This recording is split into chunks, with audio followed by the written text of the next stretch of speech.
Hello and welcome to New World Comics Podcast. I'm Buck Berlin, owner-operator of this fine establishment, and I guess star of the podcast, co-star, I don't know. You finally made it. Good job. I made something. Joining with me is Stephanie Cerny. Hey. Woo! Running the show is the voice of God, Brad Reed. Blessed be. Yeah, you can catch Brad on the Nerds to Men podcast, which he so graciously invites me on each week. And I get to make up things and say funny words there. Praise him.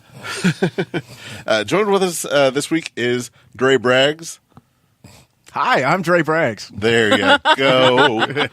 Yeah, you're learning how this thing works. Yeah. Yeah. I say words and look into the camera dramatically. Oh, God, is that how this works? Yeah. God, now I've learned how this works, too. Because this podcast is going to get dark and gritty. Oh, really? I like the 80s. I had hair back then. Really? It was awesome. Huh. I think you got some right now. Yeah, it was on the other side. Oh. About as wavy. Because of Jerry curl. I don't know what to say to that. Just say that I had my soul glow. You had your soul glow. Anyway, Dre, why don't you tell us who you are and what you do around these parts? By what I do you mean here or both in life? My name is Dre Braggs. I work at where do I work again? I work at Zoo Friends at Oklahoma City Zoo. Handle the memberships. Work with Stephen Kerr, whom you may remember from a previous podcast. Here I do superhero school. Previously, if there was ever anybody that was black or painted green, it was me. Now I just do what I can when I can. Yeah. We have you host things like anytime I need a personality, you're the first person I call. Yeah. Yeah, like for the New World Con, it was I need someone to host the costume contest. Who can I have that will keep the crowd going?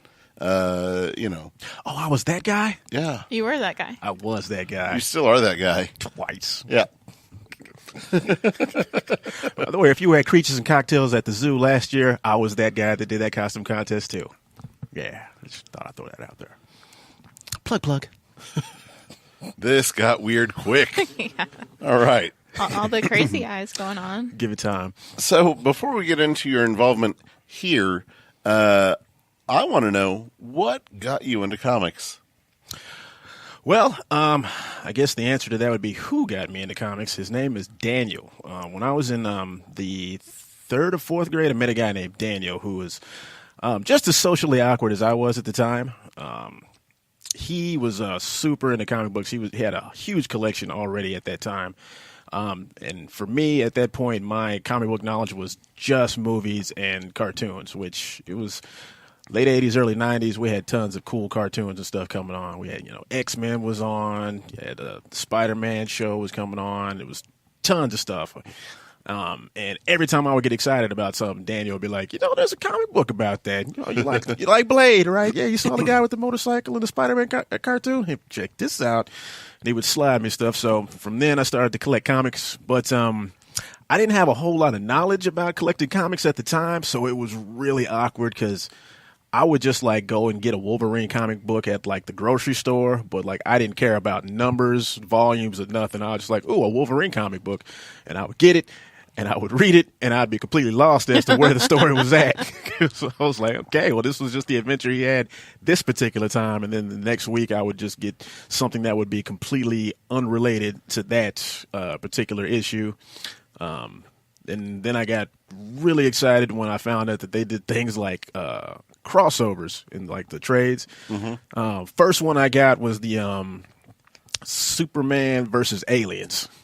And that was two of my favorite things at the time. So I about lost my mind when I checked that one out. And then later on I was like, wait a minute, Batman fought the Predator too? Are you serious right now? This is the most amazing thing ever. So I just kept trying to get as many of those crossovers as I can, which interestingly enough, I had lost my Superman versus Aliens comic book, or they just say it got stolen. And I kind of off and on searched for that for years. Finally found it after I met you. I got it from right here at New World Comics. Thank you for bringing back part of my childhood. That's what I'm here for. That Superman Aliens crossover was really pretty good. It was. Because most of the crossovers like that are kind of a cash grab and are pretty awful. Yeah. Honestly. But this one, Superman loses his powers because he's not near the sun. Yeah. So then it's Superman and his wits versus the Xenomorphs. Yeah, that's what made it cool because like as I was reading the cover, I was looking at the cover, I was like, oh, he's going to wipe the floor with them. They can't do nothing. At this particular time, I didn't even know that Superman could lose his powers being away from the sun because Christopher Reeve movies didn't explain none of that stuff. Right. So I guess I was like, wait a minute, he's got a weakness other than kryptonite? Oh, no, he's losing these powers? Oh, my God, it's about to go down. Like I was so excited about everything, especially like towards the ending when the face grabber gets him and he's having the trouble. Yep. Oh, yeah, I'm getting goosebumps just thinking about it. No, it's good stuff. So I guess we should jump to how you got involved here, which is absolutely one of my favorite things of all time. Yeah, we've talked about this story a couple of times. Yeah, and much to our editor's chagrin, there are pictures. Oh, dang it! Much to my chagrin. Yep. Oh, I kept the pictures. I bet you did. Yeah, I bet you did. Yeah. So, if you've heard the story already, we had a mutual friend before me and Buck met, named Joe Evans. Joe, if you're watching, love you, buddy. Joe did superhero school around here, and then at that particular time, they were wanting to do an Incredible Hulk show. So Buck was getting Joe to do to get somebody to be an Incredible Hulk, and Joe was like, "Yo, I got this guy to be an Incredible Hulk. It's my next door neighbor. He is huge. He's a big, muscular guy. He's going to be perfect for the Incredible Hulk." Now, bear in mind, the guy that he was actually talking about fits that description perfectly. He's a big, large, hulking man. He's a bouncer at all the bars and clubs at the time. Like, yeah, dude is large. He's that kind of big where ain't none of his shirts baggy. like, every shirt this dude owns is tight, no matter how big. So yeah, Joe, like there's no understanding how much Joe talked this guy up. Yeah. Like, he promised the world to us. He was like, he's bigger than your X-Men machine. You're right.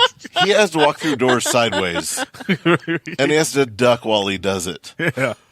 Like, he can't even wipe himself. Yeah, he can't. Like turn around. every time he brought this guy up for 2 weeks, he kept talking about this guy. He was like, he's in everything. Like, we're good to go.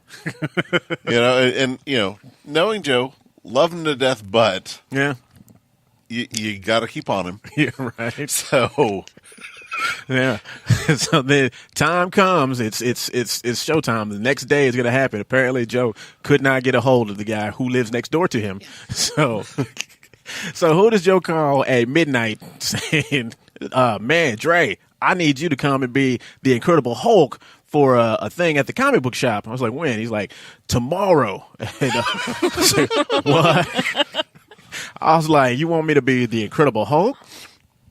I'm 5'9", right? I was like, I don't think the kids are gonna buy that. Most of them is my height. I don't think that's gonna work at all. It's like, nah, it'll be fine, man. You just gotta, show out. Just go up there and just, be crazy and all that. I was like, I could do crazy, but like, we'll see how this goes. So, cut to the next morning. I show up. I ain't mentioned. And Joe is supposed to be here first. Like Joe was like, I'll get there like half an hour before my guy. Like, we'll make sure that, because like I didn't want to just randomly kick someone out. Yeah. The morning, like, oh, sir, we're not open yet, and right. Yeah, I think that's probably why he had me spend the night that night. And I was like, okay. And of course, me and him, we're best buds, so we hung out pretty hard.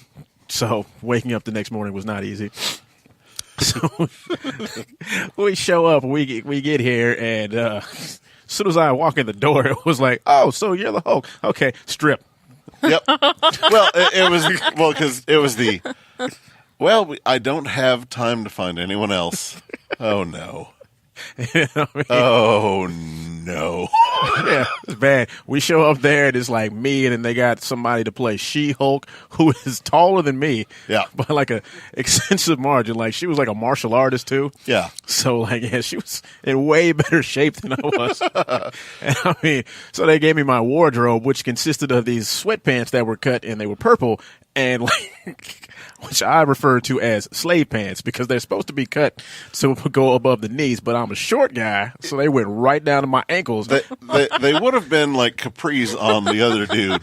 But yeah, for you, like they came with, and it was oh no. Yeah, the vibe it got was like I got angry and my feet grew at the top real big, and just ripped all my stuff up. I'm just sitting there with these people I've never met before in, nothing but these weird looking pants, and they're all painting me, and Buck is just giggling because he's drawing like faces on the top of my head. Yep. I think I have a picture of that too. I'm sure you do have a picture of that. I don't know. I've deleted a few from time to time. Maybe it's not there anymore.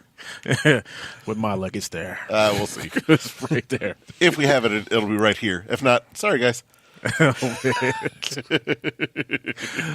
we get painted and everything, and I've got like this god awful wig on. Oh yeah, it was a John Lennon like Beatles wig because it's the only wig that they had that was the right color. Yeah, because like everything else was like blonde or red, like things that we can't find to save our lives now. Like this was the only dark-haired wig that wasn't like super long. Yeah. So we got it and we messed it up just enough and put it on, and it's passable. Everything was passable. I mean, they painted muscles on me, so that was passable. Yeah. They drew like angry eyebrows, which was hilarious, but passable. Yeah, I mean, when you see the finished product, and like particularly in person, it was that's not half bad. Yeah. Mm-hmm. My favorite part was they were like, okay, now let's see your angry face, and my was like, and I just booked my eyes as big as I could, and with the weird like eyebrows, it came off as super weird. So like we go in the back getting ready for the superhero school, and he's like, "Okay, so when you come out, just like be super loud and roar as loud as you can." And I was like, "Okay, I can do loud." As soon as it's time to come, I think So, but before you get there, there was there's some in between because we had Jesse. Who was on one of the previous podcasts, play Bruce Banner, who's 5'11", right? taller. And it was Jesse's first superhero school too. And how old was Jesse back then? 16. Yeah, 15, 16. Yeah. So, he was super nervous about it. I was like, don't worry about it. You just need to get angry. Just get the most angry you've ever been. The kids usually interrupt, because kids, don't always remember to raise their hand. And like just anytime that something happens, just snap at the kids and just, build it up. And then eventually you're just going to have to burst through the back door. And then you slam it. And then Dre comes out. He says, okay, I've got it. So I got him ready. And then to get you ready, like since I knew that, you've watched movies, and I'm a jerk. So I said, "All right, remember, Dre, you're a big, bright, shiny star. You're a big, bright, shiny star." And you're like, "No, why would you tell me that?" That's all I can think about. Yeah, that's awful. Yep. Right before going to see kids. Yep. I feel bad for the people that don't get the reference. Don't Google it. Yeah. Don't Google Big Bright Shining Star. And now you say that, everybody's going to. Especially not at work. If you're going to, save for later. But anyway, so that's me being mean to this guy that I hadn't met before, but like we got along famously like right off the bat. It was real quick. Yeah. It's like, oh, we've seen a lot of the same movies. Yeah. Well, and our sense of humor just kind of clicked, right? So I do that to you, and then Jesse's right out the gate. Starts the show. So he comes out, and the kids are so incredibly well behaved like to this the one. best behaved they've been up until this point at a superhero school. Yeah, like all of them sat up straight and were just very attentive and raised their hand exactly when one would need to. Yeah, so Jesse's just like, I don't know what, like, I can't. What am I supposed to do? So like one of them like politely raised their hand whenever he stopped talking, and he was like, "Don't interrupt." So midway through her asking a question, he says, "You're making me so angry." Then he paused. Said, "Grrr." And he does Then he this turned around thing with his slowly. hands. He's like, "I'm so angry." Slowly walked to the back door, remembered, oh yeah, slam it. So he opened it, shut it, and slammed it. And then he says, Like, I can't even remember exactly what it was that he said, but I just remember it was hysterical to me. And it might have just been like, "You're up" or something. no, yeah, you said, "You're up." The way he said it, too, like I had to pause for a second to not laugh. "You're up." So then I'm like, all right, big, bright, shiny star. Let's do this. And I come out there, and I'm like, I'm about to give him my best Lou Ferrigno. And I come out there, and I bust through the door, and I'm like, "Ah!" Kid in the front row immediately starts crying. Yeah. I mean, like, Well, yeah, and this is the early days of superhero school, so we don't know exactly what we're doing. yeah. Yeah. And all I see is this little kid crying, and I'm like, oh, I'm never going to be invited back here. So, Ever. yeah, so at the time, the way Lori kind of did the superhero schools, it was more like a superhero fashion show that had like information kind of given at the time. So you didn't necessarily have to talk too terribly much. So like you just said a few things.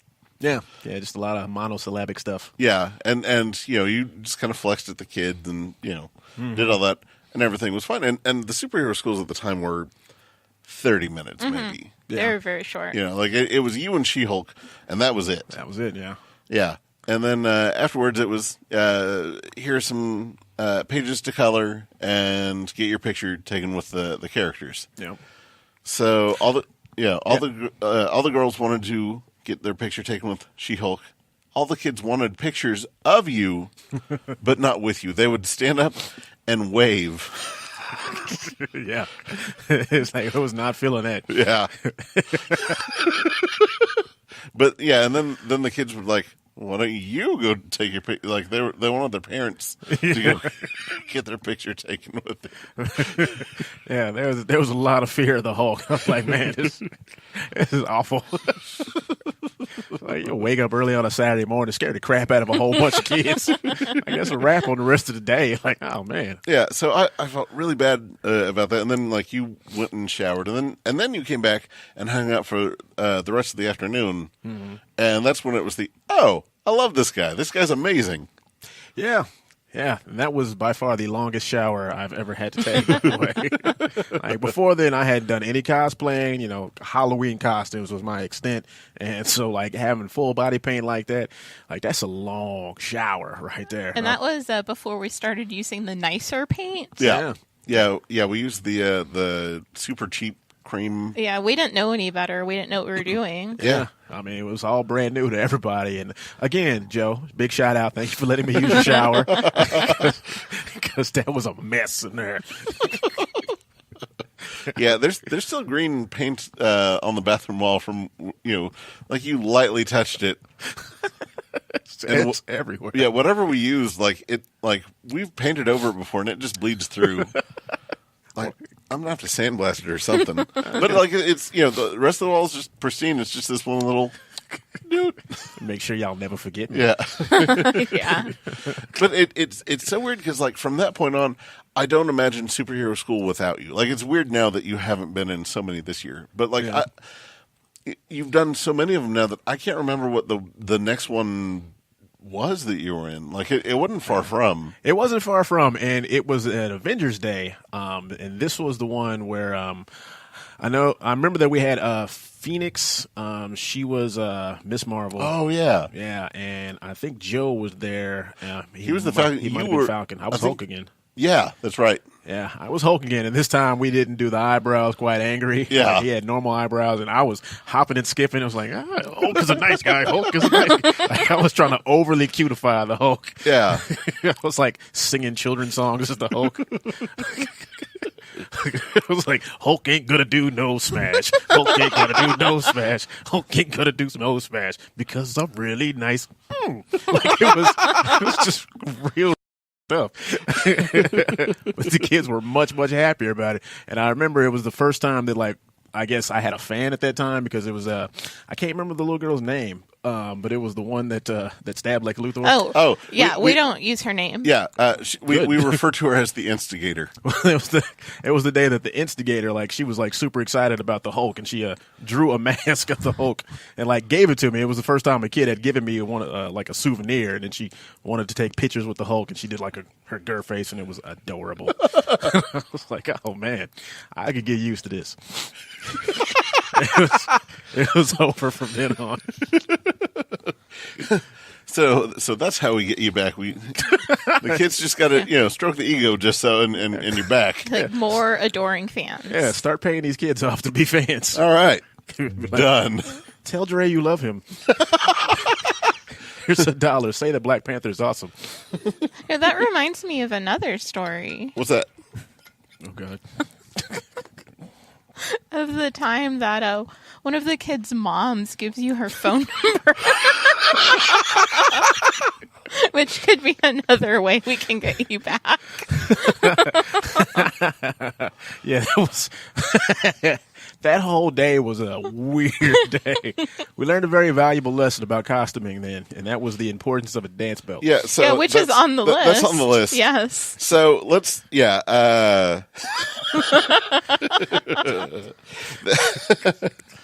we'll get back to this question that I had next, but let's jump right into that.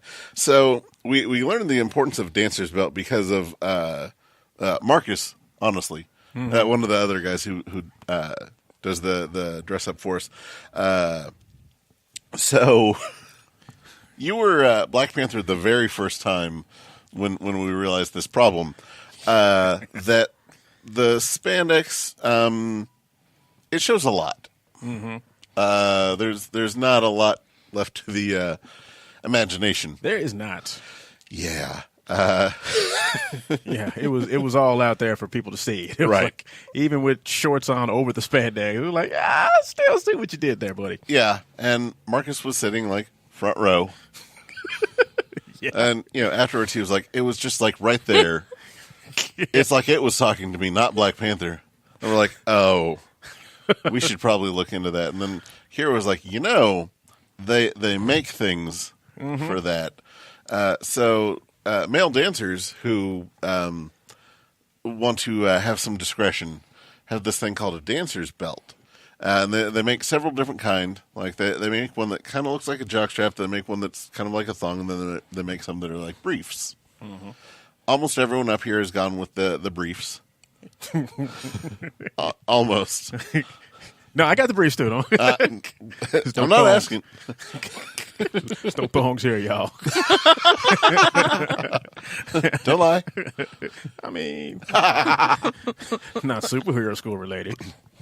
Oh, no. Which you can see pics here. No. Just joking. I'm sure there probably are tons of that was what really was like the most awful thing is like, how Facebook does the memories of the Facebook memories. It'll show you pictures, and like every now and then some of the parents of the kids who were there that day, who I'm like friends with now, like their Facebook memories will show with a tag picture of me, and it's like I'm just hugging their kid, and the kid is like right at like eye rage, and I'm like, oh, bro, this poor little child has got his. Again, we've learned a lot over the years of let's not, yeah. So now, anytime a guy joins superhero school and has to put on a spandex suit or something like that, it's the, hey, by the way, dancer's belt. Yeah, there's a dancer store just down the street. Yeah, we send them there. Yeah, we do the, hey, go tell them that you're doing superhero school, and they know. They're like, oh, you want, come on over here. Yeah, they know us now. Yeah. And of course, on that same day during the superhero school, one of the moms asked me for my number. Yeah, well, and then on one of them there was the lady from the there was a Goodwill in the strip mall. That's the one. That's the one. That's the one. Yeah. Oh, yeah. The Goodwill lady was just trying to be funny the entire time, and then she just flat out. She kept interrupting the whole thing. I was like, "Lady, you do not understand. There's like a show going on." It's like, yeah, I'm one of the real heroes. These guys are just fake. I was like, you want us to do a superhero school about you next? Yeah. The lady was like, "I'm military. I'm a real hero. I do that." And it's we're not saying you're not, but this is obviously a thing for kids. Yeah. Of course, this is all make-believe. Right. What's wrong with you? Like, none of us think we really have powers. Yeah. Well, then if she knew how many people in superhero school have actually served, like it's, yeah, It's a thing. Yeah. It's a whole thing. It's like you're trying to be polite and interact with these kids, but you just say, I just want to spring with this woman. Yeah. Just a little bit, but can't break character, can't drop the accent. So it's like, no, ma'am, we will not be talking about that, but thank you for your service. This is not about you. Yeah, we'll be getting back to the accent here in a little bit, which is, oh my God, absolutely one of my favorites of all time. But I want to know, what's your favorite costume that you've done? Favorite costume? Or if you don't have one, like, what are some of your favorite costumes? Whew. Man, some of my favorite costumes, it's kind of tough to say because, like, there's favorite costumes and then there's, like, favorite characters. Ooh, both. Yeah, both. Like, favorite costumes, one of them was, man, I felt so cool when we did War Machine. Yeah. Like, War Machine, we had got this mask and we had gotten it to light up in the eyes and we had the magnets so that you could pull it up to show my face, and we had put so many guns and like Nerf guns just everywhere. We even had the one that like came down and snapped and made a little snapping, cocking noise. Yeah, I got the like faux Nerf shotgun, and I rearranged it and added like extra stuff to it, so it didn't look, sort of like a shotgun. But I had it to where you could like twist your shoulder just so, and it would hop down and like click down. Yeah, it made the cocking noise. It was great. He made like a little Gatling gun and like straws and a can. Oh yeah. I made a little Gatling gun out of a Coke can. Yeah, it was amazing. Like the whole suit was so cool. Like I felt like such amazing. I felt so amazing when I was in that suit. And I mean, it was a really cool suit. My character was all right. Like I didn't do the suit justice in my opinion, but like the suit was super cool. It's really hard to act when you're wearing that much stuff. And when you know that your face hole is just so, Yeah, I just say face hole again. When the hole for your face. I've heard both ways. So, your mouth, what? Get your face hole, Dre. Oh, your man. mind out of the gutter. Another one of the favorite costumes. It's a costume I love and hate equally, and that is Groot. I don't know if you've ever been to superhero school and seen me as Groot, you'll know why I hate this costume. But Groot, it was this beautiful costume they made. It was like movie quality with all the foam and everything, and even had like the hands had little lights on them so you can do the "We Are Groot" thing. And like I was so excited to get this Groot costume, and I loved it. It was beautiful, and I loved doing the character because like instead of having to say a bunch of crazy stuff, I'm basically just saying one line, but I get to say it in a whole bunch of different ways to see if I can try to make you understand what I'm trying to say. And like the whole thing was so much fun. But that was the hottest costume I have ever worn.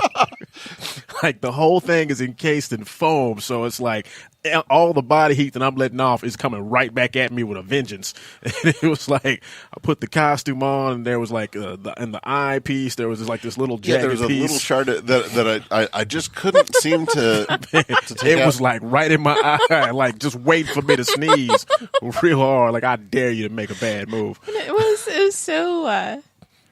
I don't know what painful is like watching the superhero school, and it just looks like there's like sap dripping down because there's like a all the kids pool were like, why is water coming out of him? We're like, that's just his sap. And we're like, oh no, he's going to die. And then, like, right after you did that, you took it to the zoo, and you're like, let's do this outside in the summer. It was summertime. Yeah. It was one of the hottest days of the year. And you're like, yep, let's do this again. I mean, it wasn't no quick show either. Like, we did the superhero school, and it's like, now let's go into the lorikeets and take a picture next to the birds. The birds didn't want nothing to do with Groot, y'all. I went into the lorikeets, and every time somebody would get one of the lorikeets, try to bring it over, that bird would like, nope, quickly fly across. There was like nothing they could do. All they could do to get pictures was like they would take pictures of like me standing away from the birds and try to make angles to where it looked like the birds were closer to me. They weren't. I haven't seen any of these pictures. Yeah, me either. Yeah, Whitney Cotton took a bunch of them. It's actually Okay. the first time I had met her, and yeah, she did a whole bunch of those pictures, and I think she even had some of them on her photography page. But yeah, it was hilarious and just uncomfortably hot. But aside from all the many uncomfortable stories of that costume, it's still like my favorite build that you've done. Like, that costume is beautiful. Thank you. Obviously, I'm a big fan of the Black Panther build. I mean, We have a whole story about that. that one's amazing. I won't go too in detail about the build yet, since we got more story to go about that. But like, it looked amazing, and it was like one of those costumes. Like, I feel like I get more into character when the costume is right, and that was one of those when I put that on, I was like, oh no, I'm T'Challa right now, y'all. I rule stuff. Like, it was, I felt it in my soul. I was straight out of Wakanda. It made me so happy. So, we have your favorites. Who are your least favorites? Man, so many of them. Well, because with Superhero School, we try to showcase like the best of the best, and then some characters that you don't really know, and sometimes the ones that aren't well known are kind of some of the worst characters. Yeah, and hilariously, like, one of the characters that like I hated doing, but I always had fun doing, Killer Moth. Oh, yeah. That is like the fan. Like, he and D-Man are Such like a fan everyone's favorite characters. I don't understand it, because like everything about Killer Moth is awful, but like the kids was eating it up. Like, I was sitting there, and like, we've had many like different changes of the Killer Moth. Like, we had like him in sweats with duct tape wrapped around the pants. Like, we messed around and got those tights. Yep. And those tights were tight. Yep. They were so funny looking. They were striped, too. Yeah, striped tights. We had like tennis shoes with duct tape that looked like elf shoes, and then we got the rubber elf shoes. Yeah. Like, but yet the Killer Moth mask is one of my favorite masks that you have made. Like, it is amazing looking, and it's super ventilated too, so it doesn't get super hot. So, like, Well, and I think what sells it is you do like your Mandark voice. it's exactly what it is. Like, when I was thinking about the character, I was like, okay, so he's just basically like a copycat Batman, but like worse. So I was like, okay, well, I'm just gonna Mandark him since he's a copycat Dexter. And I was like, why are these kids loving this so much? It was cracking up. If I may put you on the spot, Crap. can we hear some Killer Moth? So here's some Killer Moth. Everyone shrivel in terror. Here comes the Killer Moth. I'm going to be the one to take out Batman because I'm amazing. Killer Moth. Yep. That is what keeps everyone coming back. It was absolutely ridiculous. That and the Killer Moth dance, like you had a crowd of kids that were like, hey, I learned the Killer Moth dance. Yeah. I learned the Killer Moth dance. Yeah, yeah. The best and worst thing about that whole thing was, like, after doing Killer Moth a few times, like, I heard a kid come up to you like, "Hey, do you got anything with Killer Moth in it?" I was like, "You got any comics with Killer Moth?" I was like, "Oh, he's about to be so mad." like he don't do none of this stuff in the comics. Well, I mean, but that's the thing is, a lot of that stuff, yeah, he did. It's just no dance. No dance. Yeah. No dance. But okay, so least favorite character, Killer Moth. And like, what's your least favorite costume? You know what? I think most people that have done superhero school know which costume that is, and that is by far Beta Ray Bill. I hate Beta Ray Bill so much. Beta Ray Bill. And I was so excited about doing Beta Ray Bill because it was like, oh man, I get to be in Thor. Hey, this is going to be amazing. Let's do this. And then we made this whole costume, and like, it, no matter what time of the year we do this superhero school, it is hot in this costume. Like, we've got the long sleeve shirt on, we've got the foam wrapped around, and then the mask has got a beak that comes like way out here. I mean, he's horse-faced. He's very horse-faced, He's but no this was Sarah Jessica Parker, but this was extra horse-faced. This was Mr. Ed right here. But which now that I've done the Splinter suit and other things like it, I think I know what I'm doing with Beta Ray Bill. Like, as soon as I did Splinter, everyone was like, "Oh, so you're gonna fix Beta Ray Bill next?"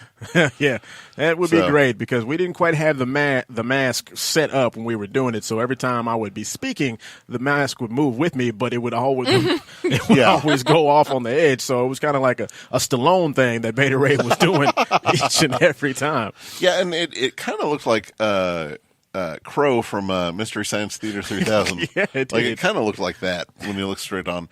But the best worst ever part of it. Was at the end, because you sweat a lot. Like you sweat so much. Yeah.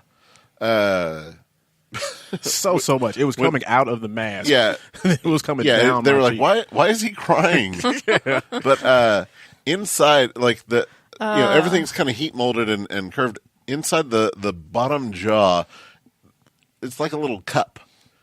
And in that cup was full of your sweat. Mm-hmm. So when you took it off the mask, it looked like Beta Ray Bill just spit. Like just absolute drool. Yeah. And there's no real way to explain to you how much it was, but however much you're thinking right now, I mean, quadruple that. It was a lot. This bottle of water. Yeah. It was so much. And the whole time I'm doing it, I'm sitting up here talking to the kids, and I'm looking at this pool of sweat in the mask, don't move too hard. I'm afraid I'm just gonna splash it back at me. That or if you look too, I'm like if I'd have thought about it, I should have hey kids, look over there, and just tilt my head to the side, smooth it out the side. All right, so that's your least favorite costume. Well, who's your least favorite character? Least favorite character. My least favorite character to do was, I would say, probably Drax, the Destroyer. Really? Yeah, I know it's shocking. Well, because with Drax was awful. Blaine does amazing as Drax right now. I'm so glad that he took up the mantle because I was not amazing at Drax. So, my favorite thing you did was you were like, oh yeah, so. Batista's going to, this was right before the movie came out, so you're like, yeah, Batista's going to play him, so I want to play him like a big pro wrestler. So you came out and you're like, I'm going to snap into a Slim Jim.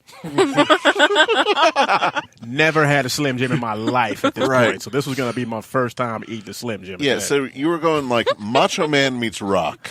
Yeah. And you were such a huge personality, and you had everyone hanging on your every word. Mm-hmm. And then you're like, and that's when I snap. You bit into it, and immediately I saw the regret. It was the so mad. It's why has Macho Man Randy Savage been feeding people this garbage for all these years? Yeah, and then the energy level dropped. You're like, nah. Right, at that moment, my childhood got crushed. I believed in you, Randy. Yeah, you're like, the Destroyer. It was during it, energetically, I was shh, but no, never mind, and I threw it behind me. It wasn't because I was in character. I wanted to get that thing as far away from me as possible. It was awful. See, and that particular time that I did Drax, it worked because people knew that Batista was going to be Drax, but we hadn't actually seen how he was going to do the character, right? So no one really had anything to reference that with. But then the next time I did it, I tried to pull the same stuff, but everybody had seen Guardians by that time, and it was no one is feeling anything I'm doing because they all want to see him be like he is in the movie. And at that point, it was no, I've completely lost the crowd. Completely lost it. Everything was bad, and I've just sat here and been painted for 6 hours for no reason. Yep. And the red that we were using at the time kept staining everyone. Oh man, yeah. Which yeah. Thank God we found the new good stuff. Yeah, because I remember trying to get all the red that was right around in the eyes. I got all the green off, but that red stayed there for a day and a half, and I just walked around with these red eyes. Everybody's like, "What are you mad about? Who hurt you?" So you're like, Buck. Take it up with him. I'm trying to get Thanos. Destroy stuff. So you had kind of touched on this before, but your character process, because when I assign someone a character, usually I have kind of something in mind, and usually everyone kind of understands what I'm going for. With you, I trust anything like you and Cassidy. It's they're going to do whatever they're going to do, and it's going to be amazing. You know, like sometimes you'll come into the I got nothing. What do you have in mind? But how do you build a character? How do you go about trying to find that character that you're playing, or what's your process? Well, it just every character I approach it differently.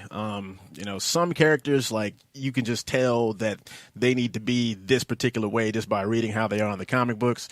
Sometimes I'll take a character and I will think, who would I want to play this character in a movie? And then based on that, I will try to act like somebody else trying to act like that character in a movie. And honestly, that was part of how I got Black Panther. Was like it was basically like it just started out as like Kwame from Captain Planet meets Eddie Murphy from Coming to America. Like those were like my main two African accents at the time, and it's like I just kind of morphed all into that at the same time. It just kind of depends on what the character is, and usually whenever I'm given enough time to really work with the character, then I'll just spend like forever just trying to think about what would make this character interesting to me. Yeah, like Bishop from the X-Men. Like you came out and had like a whole Terminator. Yeah, thing. Bishop was fun because like the first time I did Bishop, like I just kind of just flat out just did Bishop just really monotone, and it was really boring. Honestly, I don't think anybody remember the first time I did Bishop, and I was like, man, this is too cool of a character for nobody to really feel it. I wasn't feeling it, and then like I started to think about how his story is basically just a retelling of Terminator, and I was like, I'm about to I'm going to tell parts of Terminator. I'm going to make everything about being dark and gritty, and then I was like, I'm even going to incorporate music into this, and so it was the first time that I actually had them play music, and I played the theme from Terminator while I was doing this whole monologue, and it just killed on that particular time. I think it might just be that Bishop hates Gambit. I think that's why super big. It might very well be. I don't know. But are there any other characters that like you had to go like the extra mile for? Like I mean, obviously Black Panther is like the one that you've put the most work into. But is there anyone else that you're like, oh, I think I have a handle on that? Wait, no, I don't. And you went back to the table on. A couple of, I definitely have had issues with whenever we would do Doctor Who Day, I would play Mickey Smith, and if you don't watch Doctor Who and know who Mickey Smith is, he's basically like Black Shaggy on Scooby Doo. Zoinks! That's pretty much who he is. Like he's just Shaggy. He's scared of his own shadow, but he's got a great character arc, and like trying to get all his different arcs into the short amount of time that you have for superhero school, and also try to do a convincing accent is difficult, especially the accent part, because the English accent is not easy for me. So like I had to sit there and continuously talk in an accent for like 2 to 3 weeks in order to get that. And it has to be that long, because anytime that we've done it and I didn't do it for that long, you heard the accent was just in and out. It was like it would start off British and it would go like right to Indian. And then there was like a Mexican thing going on. And then it was just like, after a while, I was like American. My favorite ever was when you were Baron Zemo. The German accent that kept fading. That was everywhere. We traveled the world that day. We did. I was trying. I like kept having this idea of how I wanted the accent to sound in my head, and it's like, nope, I can't think about how I want the accent and remember his story at the same time. It's one or the other. That's awesome. Now, you are one of the few people who ever did improv classes to improve your superhero school performances. Yes, I did. Yeah. It was a big help as well. Really? What did they, like, not to go too far into it, but is there any little thing here or there that they taught you that you're like, oh, that's the thing to latch onto, and that's the new rule to go by? Yeah, I mean, it's a lot of training on, first of all, thinking on your feet. I mean, and that's all superhero school is, because we rarely map out the whole process of what we're going to do. And honestly, I think I'm able to perform a lot better when I don't have preset lines. If I could just do it off the top of my head, it works out way better for me. Doing exercises before coming in that I learned from doing the class definitely helped out with that. And The main important thing that helped me from the class to translate over to superhero school is never use the word no. And by that, it's like, in improv, like, you're doing a skit, and then the person that you're doing the skit with might throw something really ridiculous at you, like, it's like, oh man, it sure is a hot day right here. Let's go surfing, but there's mechanical sharks in the water. And like, the whole thing is, don't steer away from whatever ridiculous thing they said. Just use it, just roll with it, and try to make it as funny as you can. And with the group of people that we have, there's a whole lot of ridiculousness that just comes out, and just trying to take what everybody does and try to see how you can make that work for you it's almost like a puzzle that just always seems to fit beautifully for some reason. Well, one of the way that, we make sure that, people fit into the superhero school, I kind of say that it's kind of a smartasses club. Like, all of us are, just wise guys that can play off each other. This is very true. And yeah, it's never dull when any of us are hanging out. Like, it's never a boring time. No, not at all. Yeah, especially with liquor. Why that never happens around here? I mean, yeah, definitely never during superhero school. But yeah, no. Sometimes late at night, after we close down, we'll relax, enjoy some adult beverages responsibly. Yeah, responsibly. Uber knows this place well. Anyway, so let's get into Black Panther, because it went from a character that I had always wanted to do to as soon as they were like, "Hey, it might be in the movies," it was let's make this the great undertaking. Yeah, because we'd started using the costumes to market the store and do more appearances, things like that. Mm-hmm. So I knew that we needed to have like the best costume that I could possibly make, because I didn't want anything that could be bought to look better. And at the time, there wasn't. Right. Yeah, because he wasn't popular enough as a character. Not a lot of people knew who he was. Like, when we first started doing it, like, everybody was like, "Batman's black." That's all it was. Yeah.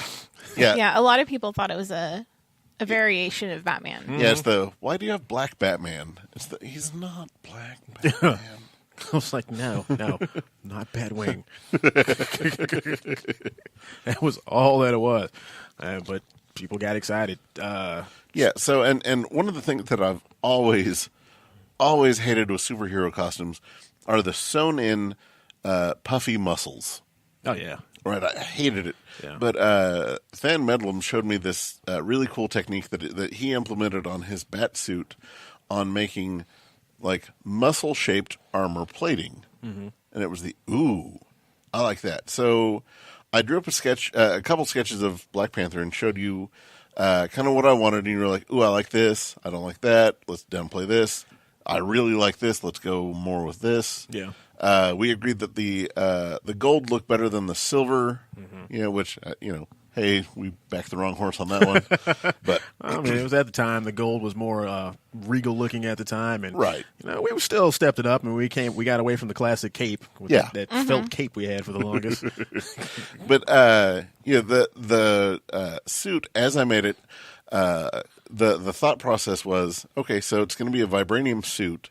I want it to look like, if he's fighting, each piece he could take off and stab someone with, use offensively. Mm-hmm. So everything came to a point, and everything, kind of had a rounded, looked like it could be gripped and, and used as a weapon. Yeah, it really had like a Christopher Priest feel to me. Yeah. Well, oh man, yeah. Like that's to me, like, that is the greatest Black Panther Gold stories. Star Black Panther right there. Oh my God. Yeah. Like, yeah, if you get a chance to read anything from Black Panther, it's Christopher Priest run. It's beautiful 90s right there. Yeah. Oh my God. Oh, that's 2000s. Is it? Yeah. Well, like everything that they keep saying is like it's super 90s, like all the way down to like dude being chased by the president. He keeps calling him Bubba. Yeah. Like Everett Ross is basically Michael J. Fox in the whole story. It's just amazing. Which I mean, that's where Everett Ross first shows up. That's where the Dora Milaje got introduced. Yeah. Like actually had hair at that point too. Yeah. It was pretty amazing. Wasn't that when Kamoyo first really started to be a presence? Yeah. Yeah, that was awesomeness. Yeah. So, I mean, if you get a chance, check out the Chris Priest Black Panther. He's absolutely one of my favorite comic writers of all time, except for his 90s DC stuff is terrible for some reason. Yeah. Absolutely the worst. Like, I had a chance to meet him, and I things came up and I didn't, but like, I just wanted to meet him and just do I love everything you've written except for this. Why? Why is this not good? Because, I mean, some writers will do I was going through a thing and like, yeah. But anyway, we're getting off track there. So I started construction on the costume, and you started construction on the character. Like how you wanted to play him, what you wanted to include. You said Eddie Murphy and Kwame, but the accent is flawless. Oh, thank you. Yeah. Thank you. Yeah, I've tried many accents through superhero school, and if you've been unfortunate enough to have to hear them, I apologize because they have not all been good. Matter of fact, most of them have been quite awful. But I tried. But for some reason, the African accent, it would click, and I think it's just years of watching like. Coming to America, Captain Planet, a little bit of Lion King, just throw up as many as I can, and it just meshed well with this accent. And then when the movie came out, when Civil War came out, and it just so happens that Chadwick Boseman was using the same accent that I was using, I was like, yes, nailed it. Doesn't hurt that you two look very similar, like just kind of like right in here. Yeah, like the eyes to upper lip, like that's what we did. Yeah, that's what we did. Oh man, that's so much. Yeah. So like when you take off the helmet, everyone's like, wait, no. It's like at that point, I was like, this character is tailored for me. Everybody has their character. Steve got Superman. Everybody has like this one. For me, Flowers, it's Lex Luthor. No one can play Lex Luthor quite like he does. But finally having that Black Panther was like so good. All right, well, I'm going to put you on the spot again. If we can hear a little something from T'Challa. All right. Engage all defenses. Raise the shield and get this man a pencil and some paper. He's going to write down notes. That's awesome. So, everything in the world in the light touches is our kingdom. So we did an appearance on 43, and Lacey let through the whole show, interacted with you, and you didn't drop character once. And then we were leaving. She's, oh, wait. What part of Africa are you from? And you were like, Oklahoma City. Yeah. In their she was costume. like, what? From Oklahoma City. You have not heard of this? It is a lot of thunder there. Yeah. Oh yeah, and just everything. She was just floored. She was just, no. Yeah, and Lucas was like, I spent time in Africa. Like, I should know. No. That gets it down. Yeah. It's hilarious. Like, we've had a few different superhero school events where I was Black Panther, outside. Like, we were at the baseball game for that for that charity thing. And, I was doing Black Panther. And I had a couple of people ask me what part of Africa I was from. And they were legit being serious. And I had to, without breaking character, I had to keep telling them, no, I am from right down the street. No, it's just not far at all. No. Yeah. No, I'm from right here. We probably went to school together. It was good stuff. So the construction of Black Panther, I wanted to have it done by a certain date so we could start, kind of fixing the costume if need be, because there's a lot of wear and tear on the suits that we use. Mm-hmm. So I wanted to see what worked, what didn't work, if something broke, how would I need to redesign it. So we had everything kind of scheduled on a weekly basis, and we had a week a Saturday that was set aside to construct this thing, and you had to move your schedule around. Mm-hmm. My wife had to move hers. Karen had to move hers. Like, everyone kind of converged on this point. just so happened to be the same night that we ended up having a Power Rangers reunion signing here. Mm-hmm. And they had asked if I would let them do an after-hours like panel thing where like everyone could pay and do this whole thing. And the lady that was running it was like, you need to tell me who's going to be here, that isn't going to pay. I was like, well, it's going to be us. We're going to be on the other side of the store. We're going to be as quiet as we can. We just have this thing that we have to do. She's like, is there any way you could move it? I said, absolutely not. But we'll be super quiet. She said, okay, well, fine. Yeah, she was interesting. Yeah, so we had to put you in the skin-tight black pants and shirt, and in order to glue the pieces on, we had to hot glue them to you, but we had to put these silicone pads underneath the shirt, like on your skin, underneath the shirt, and then we'd hot glue and hope for the best. Yeah, we didn't actually get to use the silicone pads that much because of how they weren't flexible enough to go in certain places. We used cardboard for most of that. Oh, I forgot about that. We used cardboard. It was not thick at all. So it was like at that point, it was basically just to protect my hair from sticking to the pads as you were gluing them to the pants. Yeah. So a test in pain tolerance, which just adds to the oh my god, look at the level of commitment that you put towards this. Like it's amazing. Yeah, it was like the kind of pain where like it wasn't enough to really complain super duper hard, but it was just enough to make tons and tons of jokes to let you know that burns. Yeah. So that's going to leave a mark. So the most awkward part of it was when we had to glue on the butt armor. Because it's a 360 costume. Like, yeah, there's no cape to hide the back of it like a Batman costume or anything like that. So we had to get the back of you. Those little quotation marks. Yeah, little quotation. Like, what is this? Yeah. So, but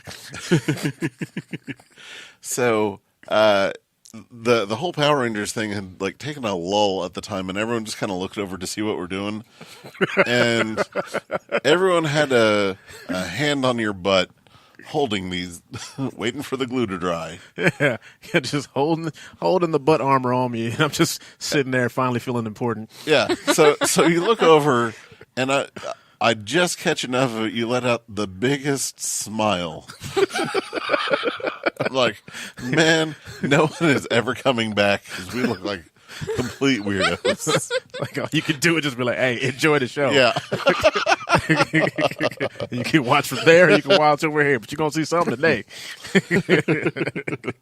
So, fun thing, because of that, Justin Nemo, saw us doing all that, and his Power Ranger suit broke. Mm-hmm. And he says, Buck, I saw you doing that thing. It's really impressive.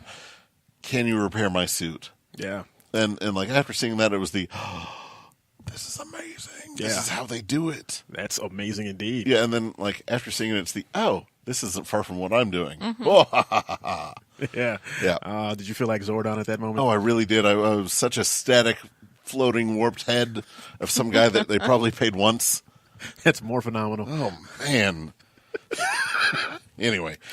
So eventually we got everything glued on you and got the helmet, and then, man, we probably spent an hour of you just posing because you were just so hyped about it. I was pumped. I was like, I wanted to make sure I see what kind of range of motion I had, which was amazing how much range of motion I had compared to a lot of the costumes we had with armor. Because War Machine, there's no sitting down. None. You can't even bend your knees at all. I mean, you can to walk, but you bend it too far and you immediately feel like something is going to fall off or break or something like that. But I was like, no, I could crouch down and do cat poses and all this. It's I might do a backflip.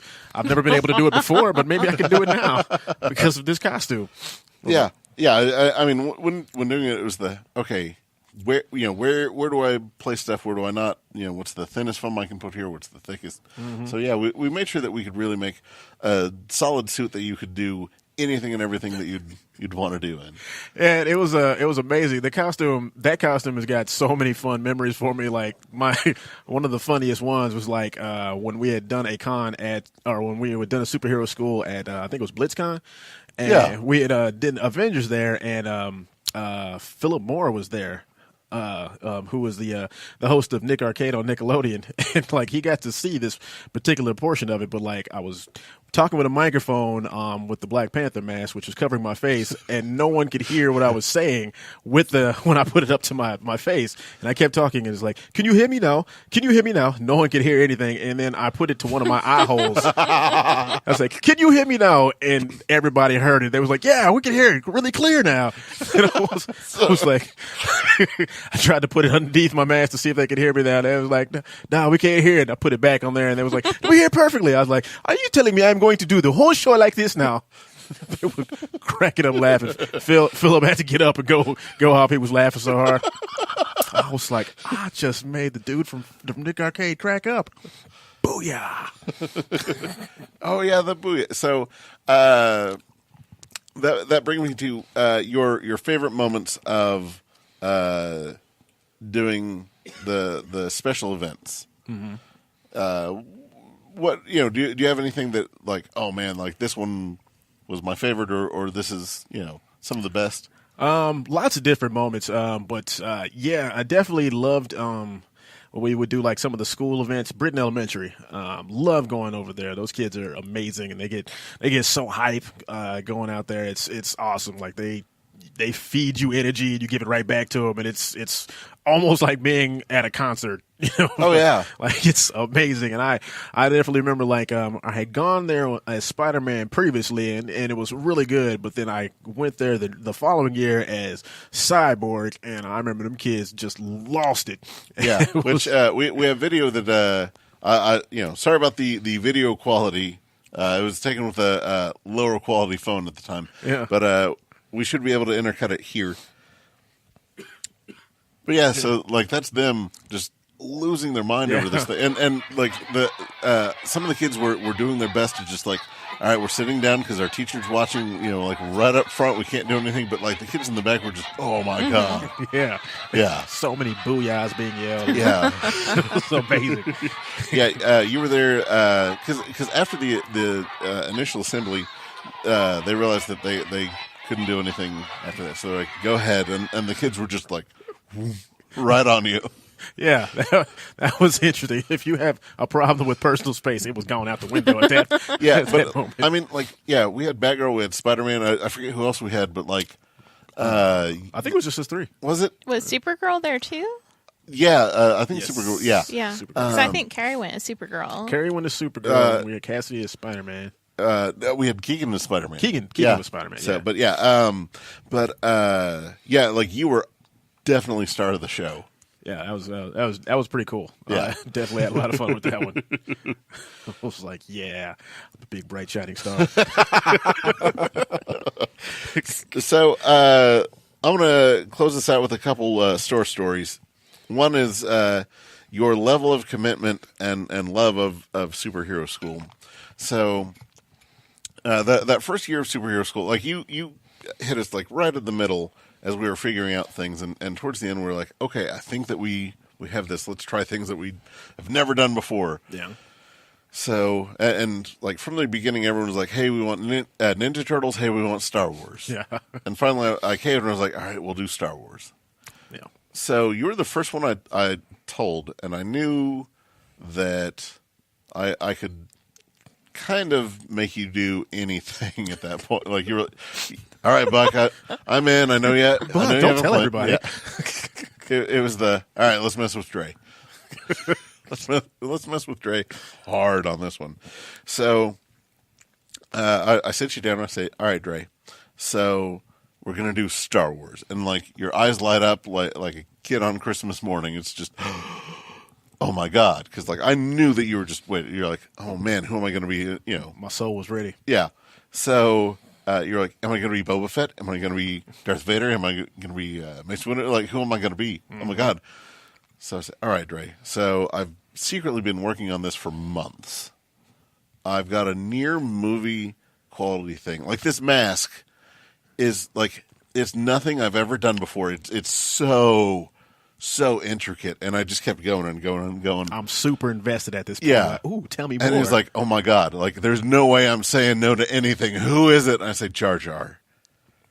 Here's your pants. And Kira, my wife got these like gold shiny pants and like a red shiny top, which are absolutely not a Jar Jar thing. Just disco style. Yeah. So I said, here, go try these on. Yeah. I'll go get the mask. So you go in back and you put these things on. And the whole way over there, I'm just cursing him under my breath like, oh, man, I'm going to key this dude's car. Yeah. How dare he play with my emotions like this. I was so pumped. I'm calling in sick on Superhero School. Yeah. So he's in back, and I think it was just me at the time. So you come out in the shiny clothes, and you're like, Misa's so excited. Misa going to do a good job. I said, Dre, I'm kidding. You're going to be Mace Windu. You're like, oh my God, booyah! Yeah. You're like, yeah. Buck, I didn't want to tell you that I didn't want to be Jar Jar. I hate him so much. He's the worst. I don't want nothing to do with him. And the thing is, like, he still made me squeeze into that super tight spangly outfit. Like that was a tight fit. So you bet not have no pictures of that. Well, here's the fun thing. That ended up being your Beta Ray Bill suit. Yeah, I'll say. I'm Do you pretty not sure remember that? you've worn those pants. Yeah. The pants, yeah. Yeah. The pants, yeah. But we had a different shirt Yeah, for Beta Ray Bill. well, yeah, after that. But yeah, it's Somehow I didn't mind the pants quite as much. It made me feel like a wrestler. But yeah, you trying those on was to see if they'd fit for other costumes. But Yeah. I thought it was the perfect time to pull that over on you. To be a jerk is Yep. what it was. Again, it's the kind of club we run for. So, final story of the night. One of my favorite Dre moments. We used to have super epic Nerf battles up here, and we still do from time to time. The best. Best. Someone had come in and just sold us that day a Clone Trooper helmet. For like next to nothing, but it was like a really cool, high quality one. And it was you, me, Mittens, and Zach up here playing. And Stephanie had just started doing her New World creation stuff, and she set up this really elaborate table with the setup and all this stuff. And we're like, all right, no one shoot over here.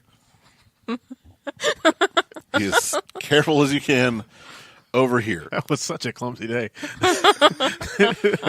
So we, everyone's kind of running around the store, kind of, keeping more towards the north side of the store.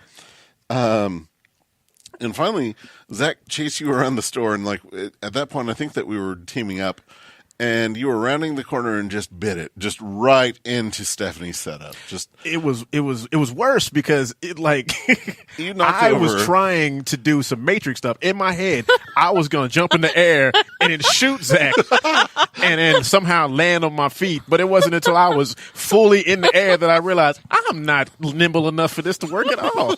So like in midair, I hit the shot, and I don't even think I got close to hitting him. But then I just immediately bit it right into the thing, and I was like, what was I thinking? Yeah, into the table. So then we stopped everything, checked out every single piece, like meticulously, like, did we damage it? Nope. Did we damage? Nope. So we put up everything. Everything was good. We're like, okay, cool. We cleaned up all of our stuff. Yay! Right? So then you end up getting chased again, and then, wouldn't you know, back into the stuff you go. Not as epic this time. Like, you just knocked everything over. You're like, okay, we'll just be more careful. And by that time, Mittens and Zach had kind of worn themselves out. So then it was just you and me against each other. And I had one of the knockoff like Nerf bows, and you had the mega darts, which was like both of them aren't great to get hit by. Like they kind of sting. They both hurt, but man, ain't nothing quite like the pain of getting hit by one of those arrows. Yeah. Right? Oh man, that bow hurts. So I got ridiculously quick at it. So much so that like you had just set up and done the thing and still had the clone trooper helmet on. Yeah, put the clone trooper helmet on because after getting hit a couple times with them arrows, I'm like, I need protection. Yeah. So the only helmet that I could find that had some kind of sustainability was like a plastic clone trooper helmet that I put on. I put that on and I just like, I'm safe. Ain't nothing gonna happen to me. All right, so you'd set up like a little fort for yourself. You peeked up, guns ready, and I clocked you right in the middle of the head. Like it was the most perfect shot. I swear what I tell you. Right in between the eyes. Yeah, and then the helmet just fell apart. Like it was designed to like fall apart ever so perfectly around you. And then we were like, you know what? We're done. It was the weirdest thing ever. It's like you hit it right at the hinges, so it was like armor that just disappeared in a video game. Yeah. Like I hit once and it just jumped off my body. I was like the dude from Ghouls and Ghosts. It was like as soon as I got hit, the armor just fell off, and I was just sitting here in heart draws. Yeah, luckily we were, like it all fit back together. But it was I think we're done. I think we're going to call it good with that bow. Yeah. We're like, I think so too. Let's clean up. Yeah, before somebody mess around and get a concussion out of it. Yeah. It was close. Well, cool. Well, Dre, thanks for stopping by and thanks for being part of the New World podcast. Well, thank you for having me. I really appreciate you taking the time. Stephanie, thank you for joining me again. Aw. Yeah, so that'll wrap it up for this week's New World podcast. I'm Buck Berlin. Running the show is Brad Reed. You can catch him weekly on Nerds to Men, pretty much everywhere that you can find the New World podcast, oddly enough. I wonder if there's some sort of connection. Catastrophe. Illuminati. Yes, you can find us on Speaker, Streaker, Stitcher, Witcher, SoundClouds, and whatnots, and I don't know, hobos on the street. All right, we'll catch y'all next week. See ya. Bye. Mr. Pink forever.